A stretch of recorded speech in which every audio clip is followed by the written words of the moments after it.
Welcome back, ghouls and goblins, to another edition of Goosebumps Reviews, where we take a look at all things spooky. Today, we're diving into one of the most iconic and, let's be honest, greatest episodes from the classic Goosebumps series, Night of the Living Dummy 2, based on the same book written by R.L. Stine. This episode introduced us to one of the most memorable villains in the franchise, Slappy the Dummy. But how did this wooden menace become so iconic and memorable to the point where he's the face of the franchise?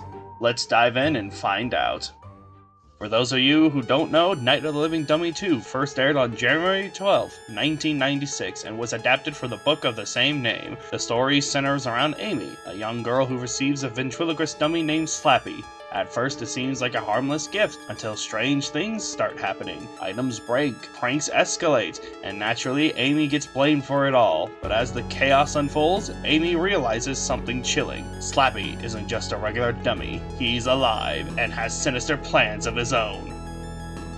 Now, let's talk about Amy. She's your typical Goosebumps protagonist, a relatable kid stuck in a situation that's spiraling out of control. Amy's frustrations are totally understandable. I mean, imagine your new toy suddenly causing all kinds of trouble, and no one believes you when you say it's the dummy doing it. The tension really builds throughout the episode, and you can't help but root Amy as she struggles to prove that she's not the one behind all the chaos. Of course, we have to get into the real star of the show, Slappy. Slappy isn't just creepy because he's a doll, his personality is what makes him terrifying. He's snarky, he's evil, and he's got a twisted sense of humor that keeps things unpredictable. Slappy's whole deal is that he wants to make Amy his slave, which is a dark concept for a kid's show. But that's part of what makes Goosebumps so effective. It doesn't shy away from putting its young characters in genuinely frightening situations. Here's a fun fact. This episode spawned 2 sequels, Night of the Living Dummy 3 and Bride of the Living Dummy.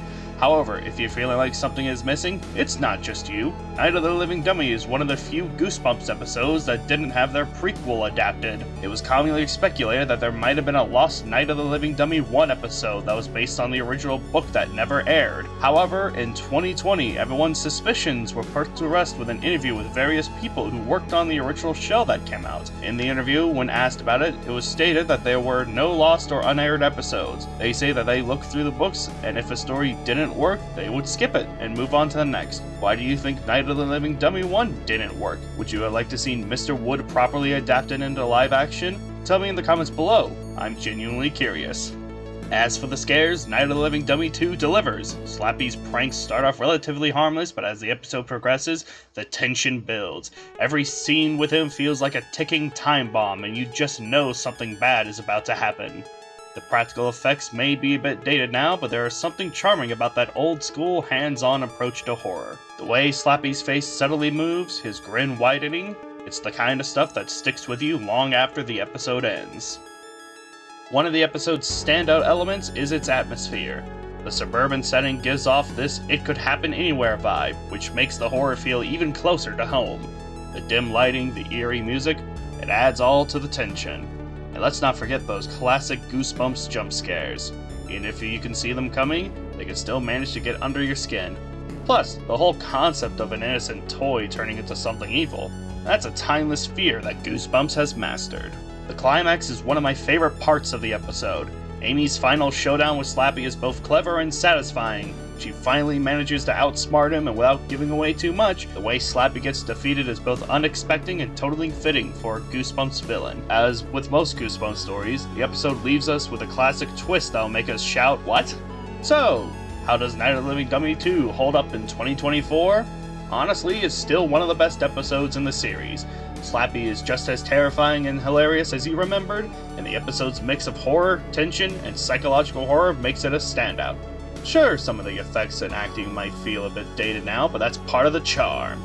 It's classic Goosebumps fun, it's spooky, and perfect for a trip down memory lane or a Halloween watch party. That wraps up this review. Let me know in the comments of what you think of Night of the Living Dummy 2. Did Slappy freak you out when you were a kid? You can also request an episode I should do next, and don't forget to hit that like and subscribe button for more reviews. I've been that Goosebumps guy, and until next time, stay spooky.